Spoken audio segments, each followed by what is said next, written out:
Hello, everybody, and welcome. My name's Craig. I'm from mentioningles.com, which is a website for improving your English that has lots of free material, and also from Ingles Podcast, a podcast to help improve your pronunciation, your grammar, your vocabulary, and take all your English up to the next level. And with me is my good friend, Mónica, over this side.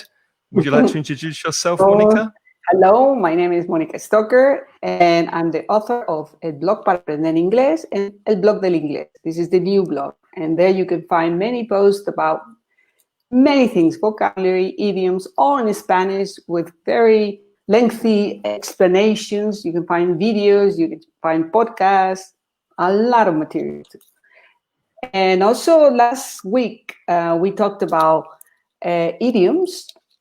And you can find a very long post about 15 funny idioms. And this is my company.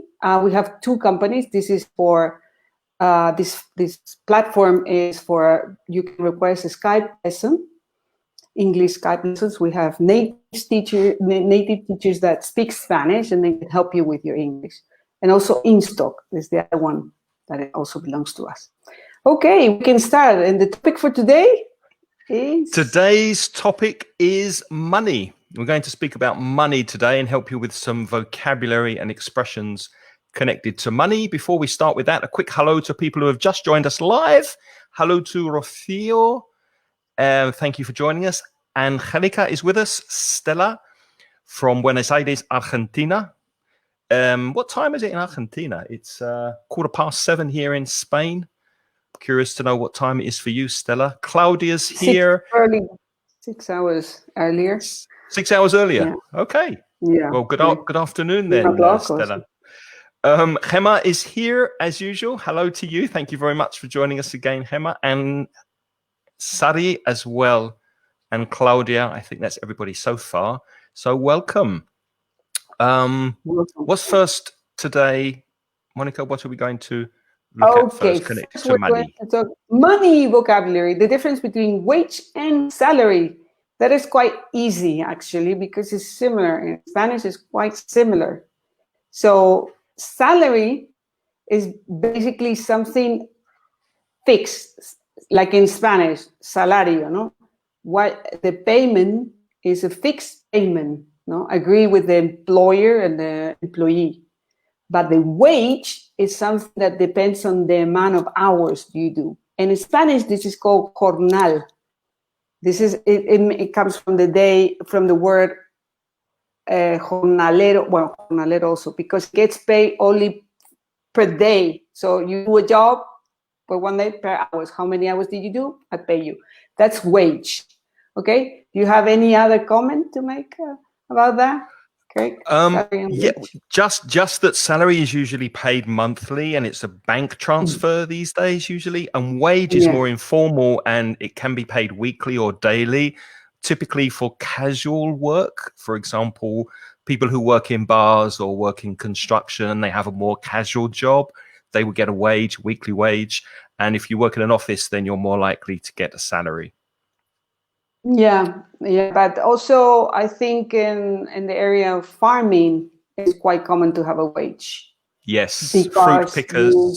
You work per hours. Okay, So. Okay, well, moving on then. These two words are often confused.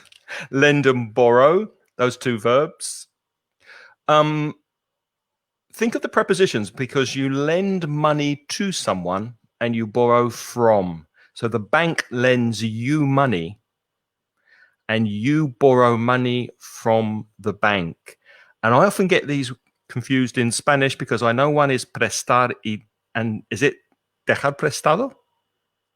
Yeah, the difference is to lend is dejar prestado. In Spanish from Spain. Okay. And to borrow is pedir prestado. So lend is dejar prestado, borrow, pedir prestado, to ask for money. So, for example, Craig, can you lend me your laptop? No. Yes. If you come to Valencia to take it, I can lend you my laptop. and you can borrow the laptop from me. Also notice the pronoun. So if you want somebody's pen, a stranger, for example, you need to borrow a pen. You could say, can I borrow your pen? Or can you lend me your pen? And that's a little confusing with the pronoun. So can I borrow and can you lend me your pen? It depends on the point of view. It just depends on the view, because you can think of, in the same way that we do it in Spanish, we can think of dejar prestado o pedir prestado. Le voy a pedir que me deje, can you lend me? O dejar prestado, pedir prestado. Or I can ask. Pedir prestado, can I borrow from you your laptop? Somehow I'm thinking of laptops because I have to change mine. Are you buying a new laptop? I'm not sure because it's quite expensive. Yeah, they are expensive. But I'm thinking about it. I'm thinking about it because mine gets too hot and it's very uncomfortable when the weather is quite hot. Today has been very, very hot, and so it's very uncomfortable because you have to turn it off and wait until it cools down. So before we move on with the next two words, a quick hello to more people who have joined us live. There's Angelica from Mexico. Hello. And Walo from Chile. Hello, Walo from Chile. And also from Mexico, we have Elvis and Eloisa from Spain, Liliana from Argentina, Claudia again. So hello to all of you who have joined us. And if you're watching on the replay after the fact, hello to you too. Next two. And also I was going to say something before we continue that. Be prepared. This is for the audience. Be prepared that we are going to ask some questions about money. Okay. So purse and wallet. I like this one. Okay. Purse, because I always teach that purse in Spanish is very easy. Monedero. Purse is a small one. Usually women use this kind of container of money. You put in Spanish, it's from monedero, from moneda, from coin. And purse, I don't know the origin of this word, but it rhymes with nurse. So I always teach purse, nurse, and curse. It's always the same sound. So purse, yes, that long vowel sound. That's quite difficult for Spanish speakers. Purse. But also the UR is not purse because it's there, purse. So, and then wallet is for usually men, and this is billetera. So it's where it's a longer thing, not so much for coins, where you put your money, your bills. Okay, los billetes. So it's a wallet. That's a wallet. Do you have a wallet? What do you have? Craig? I have a wallet. Yeah, men carry a wallet. What's interesting though, in British English, purse is clearly monedero, where you put your money. But in American English, a purse can just be a bag, a handbag for women. So it can be a lot bigger. Yeah. And then I don't know what they would call a purse. Would the purse be inside the purse? I don't know. I would say yes. Yeah. They have two purses, one purse for the money and one purse. Handbag and purse, but handbag is a bigger one and purse, but it's true that it can be a bigger one. Okay, next one. Let's see if anybody in the chat room knows what these two words mean connected to money. Have you heard or seen these words before? Anybody? Yeah, Elizabeth asked, before we go to those, Elizabeth's asking bills or notes. Good question. Okay. A bill would be American money. So a $10 bill, a $20 bill, and notes would be pound notes, the currency of the UK. So a £5 note, £2 note, £2 note? No, sorry, £2 coin, and a £10 note or £50 note. And of course, a bill is also la cuenta in a restaurant. Yeah, it has another name, and also is the name of a person, Bill. Yeah, it's short for William. Yeah. So anyway, quid and but. Yes, these are slang words. These are informal words for British currency and American currency. So the pound is the currency in the UK, and you can say £10, £20, or 10 quid, 15 quid, 30 quid. So it's just another word for pound, and it's more informal. And buck is exactly the same for the dollar in the US. So $10, $10, $20, $20. And you hear those slang words very often in those two countries. So quid in the UK and buck for the US. And in Spain, would you say pelas? Not anymore, because we have the euro. I haven't heard that word in ages, because this is when we had pesetas. Bien pelas. We say pasta. Well, pasta is just for money, you know. There's a generic term for money, but for no, pelas is like gone. I haven't heard that word. I'm sure. I don't know if I'm not sure. In the past, Gemma is saying in the past. Okay. Yeah. Pavos. So, well, pavos is a word that we use in the movies to translate the word buck, because when you go to the movies and they're dubbed, doblado. So doblado, they talk about dame unos pavos, and that refers to buck. And buck comes that you know what a buck is? A buck is an animal. It's a deer, the male deer. A male deer is a buck. That's the origin of that word.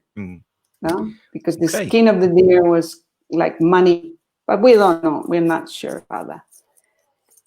Then this is for me, income and expenses. This is very easy. Income, ingresos, and expenses, gastos. And accounting, you usually have income and expenses, or also assets and liabilities. So anything that comes in is an income. Anything that goes out is an expense. Okay. Very well explained. We have a question from Angelica who says, what's the name of the proof of payment? That's a good question. Well, there are two. One would be receipt. When you buy something in a shop, in the supermarket, for example, they give you a receipt. And if it's for tax purposes, if it has the tax number, then it's an invoice, or in Spanish, factura. So an invoice will be factura, and a receipt would be el ticket. Of course, ticket in English is for different things. We don't say ticket for when you buy something. A ticket is for a bus or a plane or a music concert, for example. No, but a receipt also can be a recibo. ¿Me puede dar un recibo? Yeah, exactly. That's also possible. Okay. Good question. Okay, what's next? Is it me? Yes. To earn yeah, salary. we're moving on to collocations now. So with salary, we had salary and wage before. Now they're things that you earn, ganar. So you earn a salary, you earn money, you can earn a wage, earn a living wage. So that's a common collocation, to earn a salary. Be very careful when you ask how much a person earns. That could be a very impolite question if you don't have a very close relationship with the person you're speaking to. So if you want to ask how much do you earn, or how much do you make, in American English they use make for ganar, how much money do you make, or how much do you earn, or what are they paying you, be very, very careful. That could be too much of a personal question. And I think it's similar in Spain, it's just right? Americans that do this. I have never seen Spanish people asking for how much do you earn. Maybe I'm confused, but I never seen this. Nobody ever asked me. I never asked anybody. So it's also in Spanish. In Spain, it's also not a question you would ask. You cannot ask that. It's completely a sin, unless you're a very close friend. Nobody will tell you that. But in America, at least my experience, I don't know. I'm sorry. I don't want to offend anybody, but I remember even when I was a little kid, I went to school, and one of the questions they asked me was, how much does your father make? And I was like, what? How much does my father make? I mean, you would never ask me. It's just very, very impolite. Yeah, very impolite. So be careful with that one. Okay. Do you have money to burn? This is great for sure. So if you have money to burn, it means that you have more than enough money and you can spend it in things that are not necessary. So like Craig, have you ever had money to burn? A lot of microphones. he has money to burn, money para quemar. I had money to burn when I was growing up in the UK and I lived with my parents and I was working. Of course, I gave my parents some money for the food because I was living there, but I worked for 4 or 5 years and lived at home, and I had money to burn because I wasn't paying a lot of rent. I wasn't paying a lot of money. So I had money for clothes, for going out. I had a car. So I had some money to burn when I was a teenager or in my early 20s. But then when I moved out and got my own flat, I realized that it was expensive to live and I had no money to burn. So somebody's asking there, what about budget, Merche? What about budget? What's your budget? Is that right? Presupuesto, yeah? Yeah, presupuesto. That's budget. Not. Is it right? Yes, it is right. Yeah, budget is the amount of money you have to do something. So you often hear people speaking about the company's advertising budget, for example. That's the amount of money they have in 1 year to advertise their product. And you can use it as a verb to budget. If you budget your expenses, then you make sure that you're not spending more money than you have coming in. So you're budgeting your expenses. And that's what budget is, presupuesto. I wanted to say to Jorge that we'll be here until 8 o'clock, more or less. Yeah, just before, about 5. Yeah, just before 8 o'clock. 5 to 8. To make ends meet and to get by. Oh, okay. This is a very difficult one, especially to remember this. I mean, to remember the words, because it has nothing to do with the Spanish here. To make ends meet. What I do when I explain my students, look, here I have 2 ends. You make them meet. And that means llegar a fin de mes. The Spanish is also the expression, so has nothing to do with English. So, llegas a fin de mes. Do you make ends meet? Also, it's not a very nice question to ask. If they want to tell you, it's important. So, I don't make ends meet, unfortunately. No? And to get by is a similar expression. To get by is, in Spanish is apañárselas.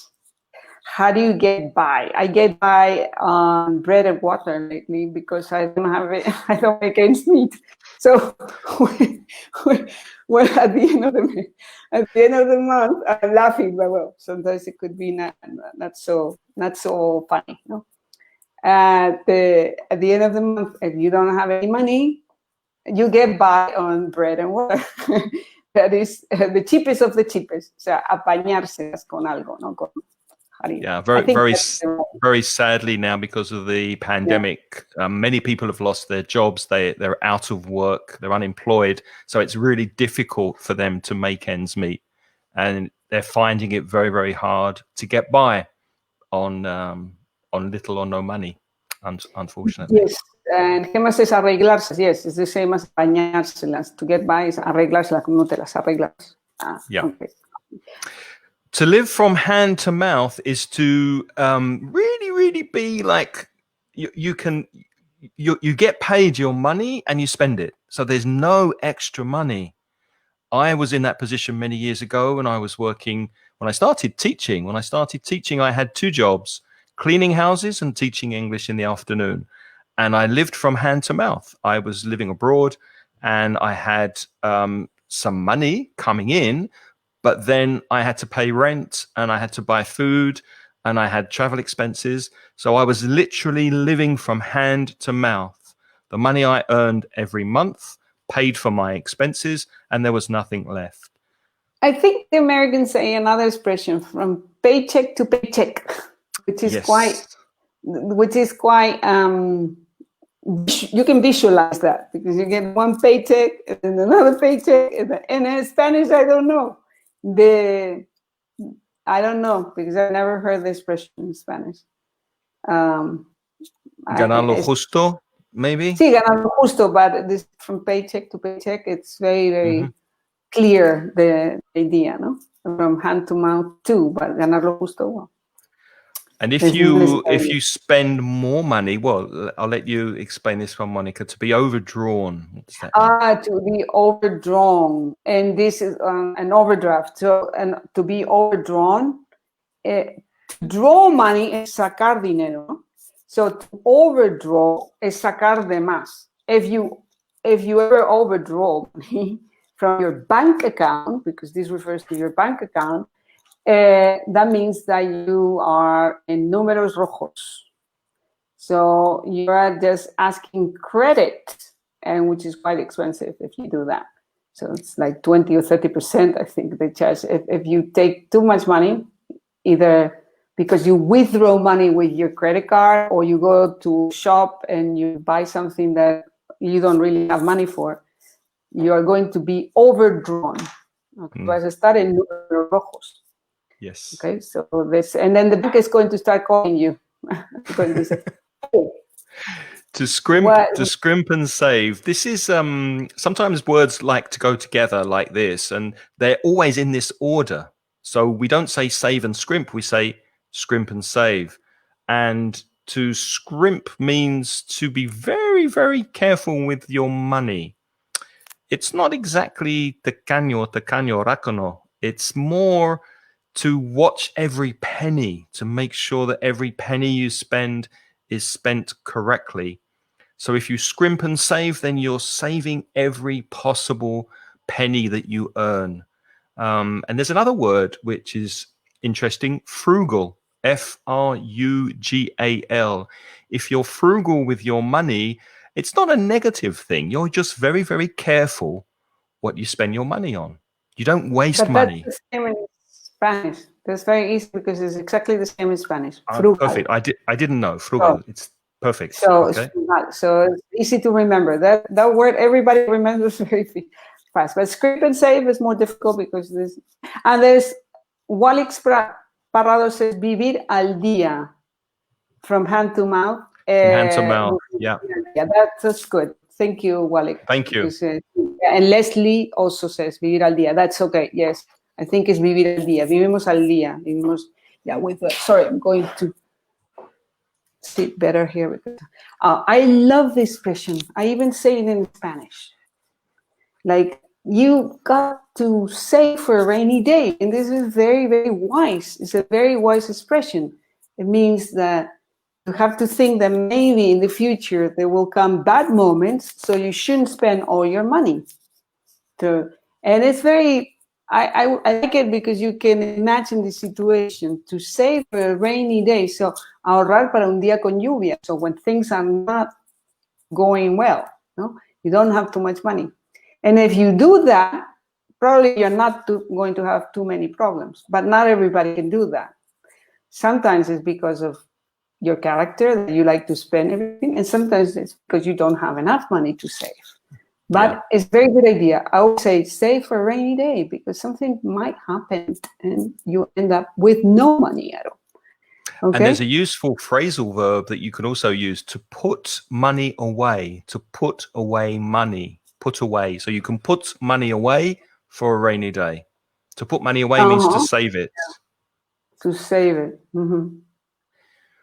Okay, that's the vocabulary we have, but we do have an idea, and that's to speak about a couple of questions connected to the amount of money that we spend, and then maybe you could tell us in the chat room if there's any money you'd like to spend less on something or more on something. So what percentage of your income do you spend on certain areas of your life? And I've got some areas here that I can talk with Monica about. So I'll go down the list. There's accommodation and household bills, which could be rent or mortgage.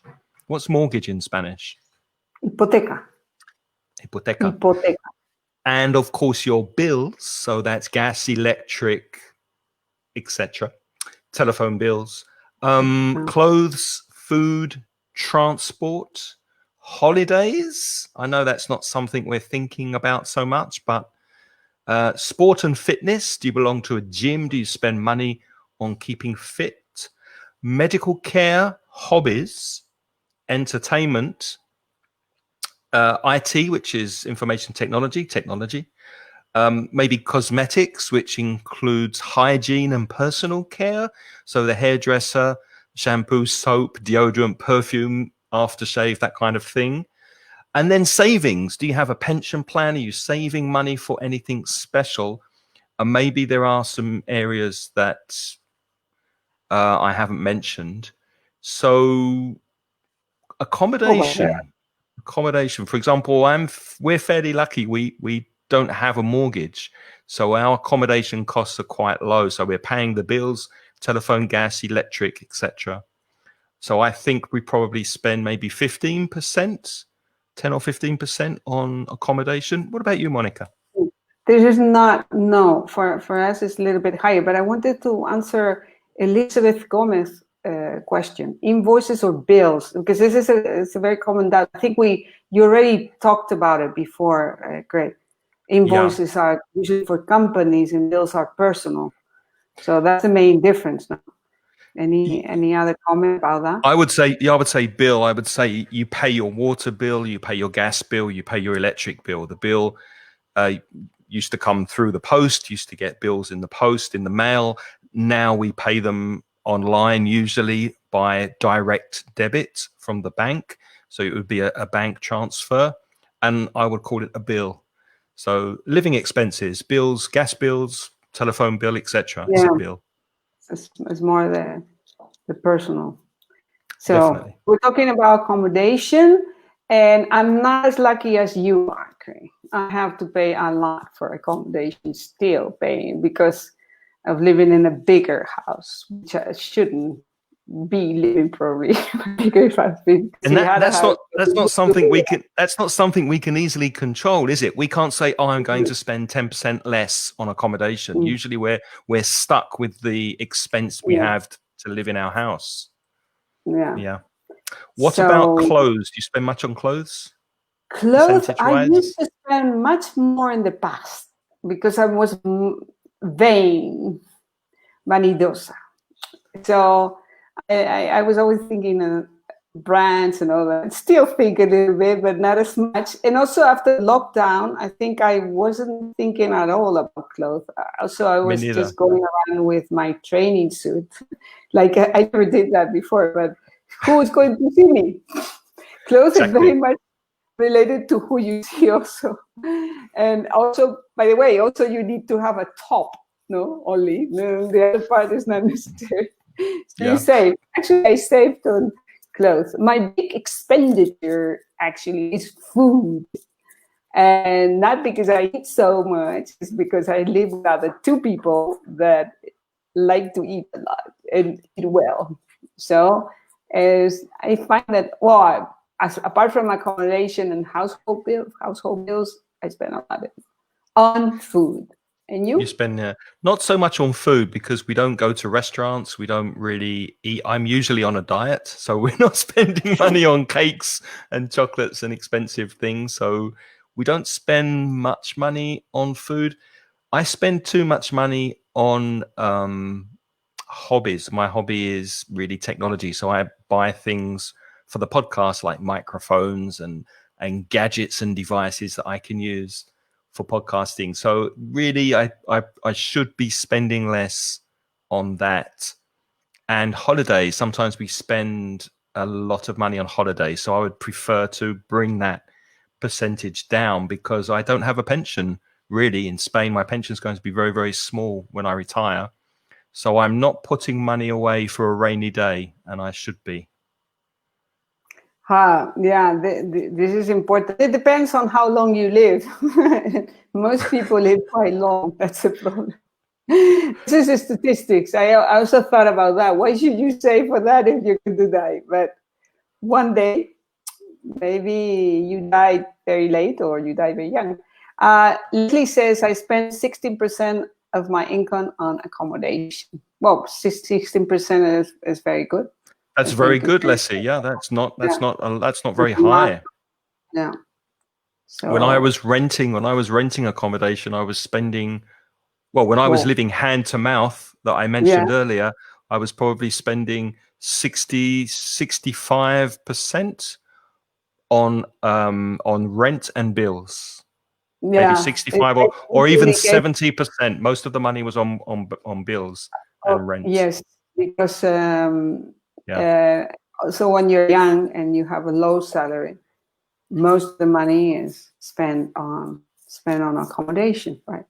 And Kanika says she spends too much money on tuition fee, or not too much, but she spends a lot of money on tuition fees. Yeah.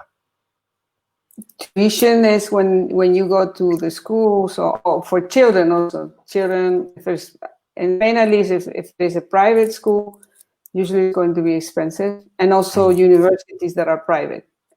The public universities are not as expensive. That is true, can be quite expensive if it is private. So, and then I was thinking about what you said, holidays.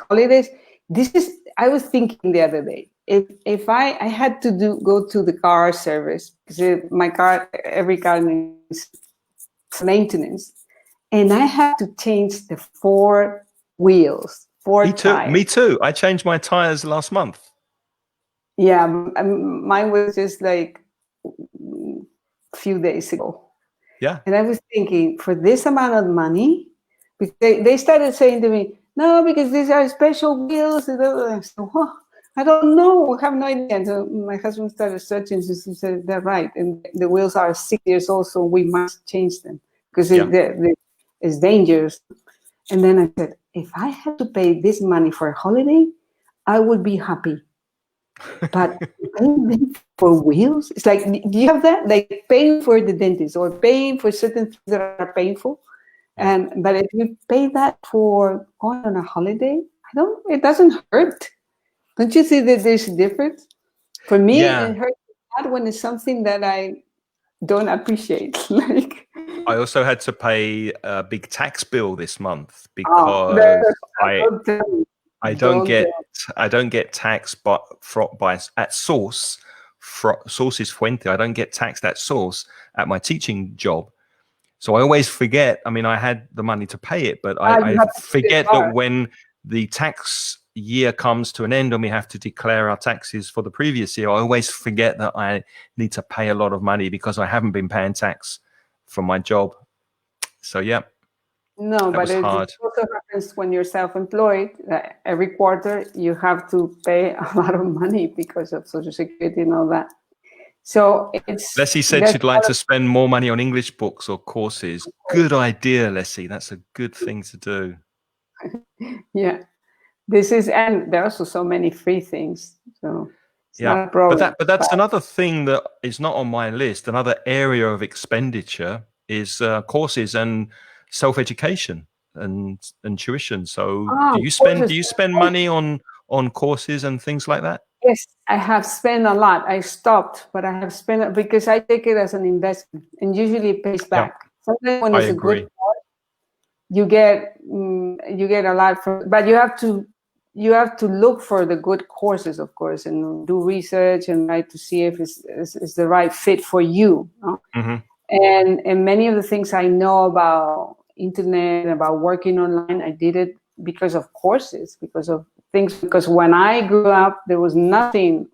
What I studied had nothing to do with the internet, so I had to update myself and do it on my own. No.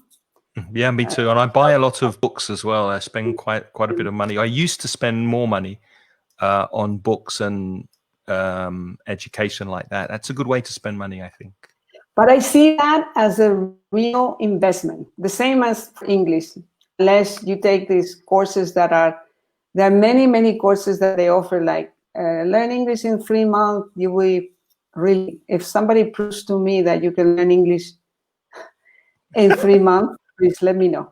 I need Olga needs a bigger salary. Everybody needs a bigger salary. Yeah, of course, you could spend less money. That makes your salary seem like you've got a raise in salary. You've got a raise. Yeah. I think we all do. Okay, let's have one more question, shall we? I think we have one more question.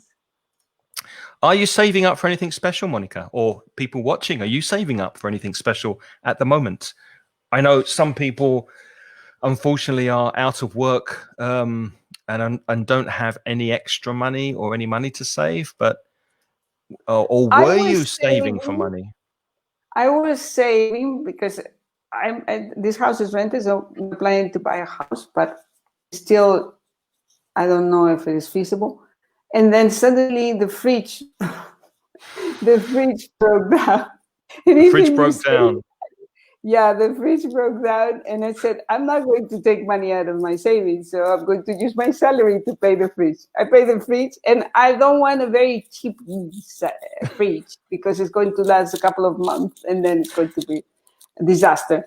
So I decided just to buy a good fridge that will last many years. Well, though nowadays, none of these electrical appliances last too long. Oh, well. One of my students last the beginning of the year said to me that he believes, and most people in the class agreed, that things like fridges and domestic appliances, they build them to stop working after so many years automatically.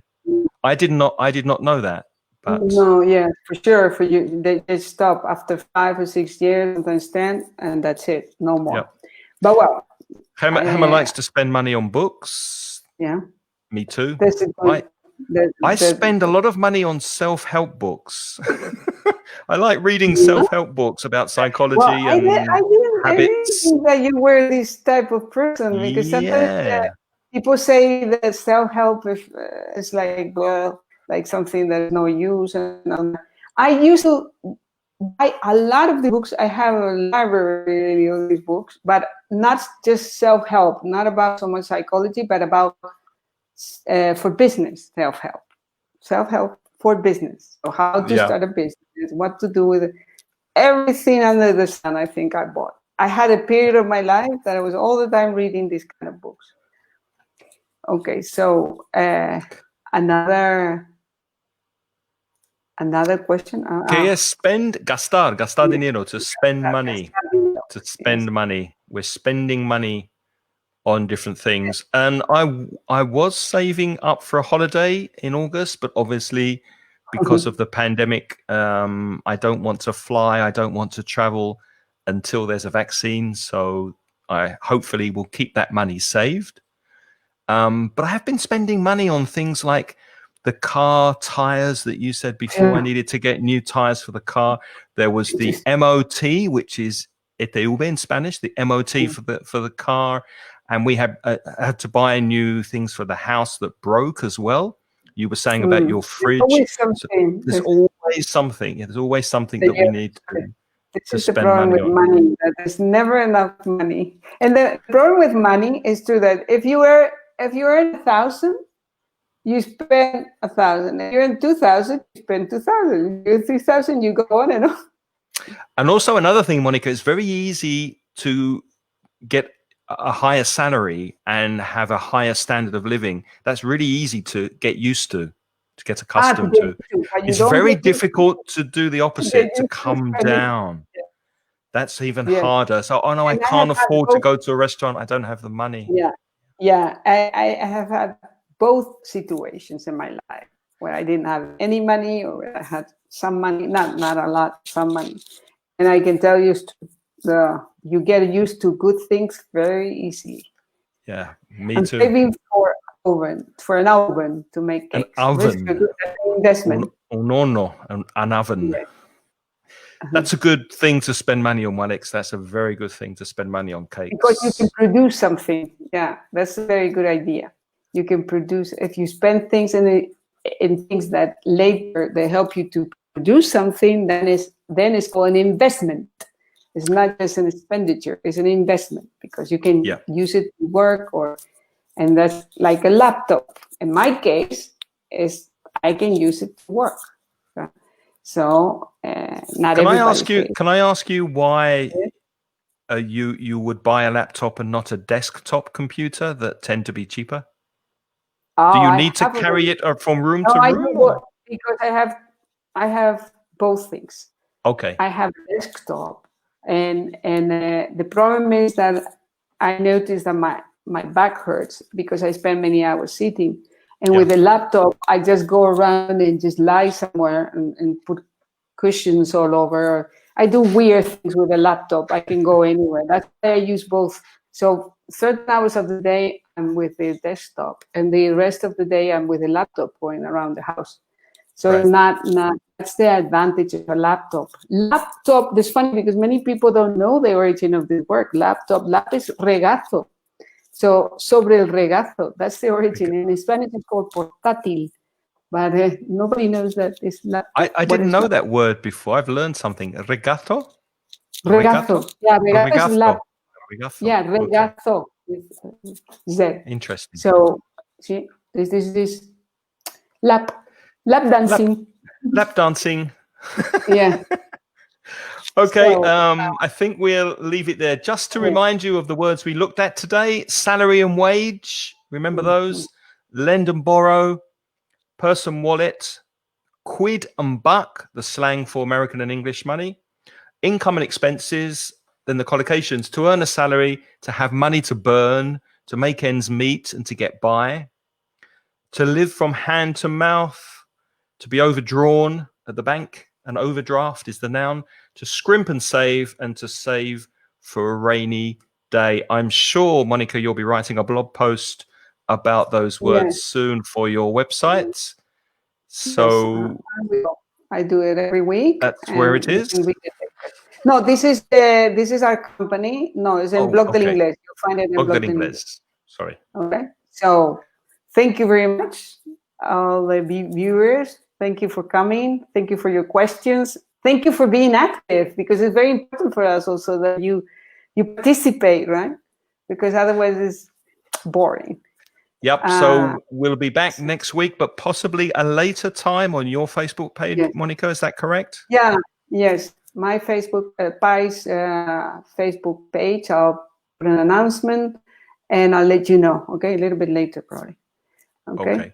So thank you very much for watching. Stay safe. Take care. Keep saving money if you can. And we'll see you next week for another Facebook Live. Yes. Bye-bye. Bye-bye. Take care, everybody. Bye-bye.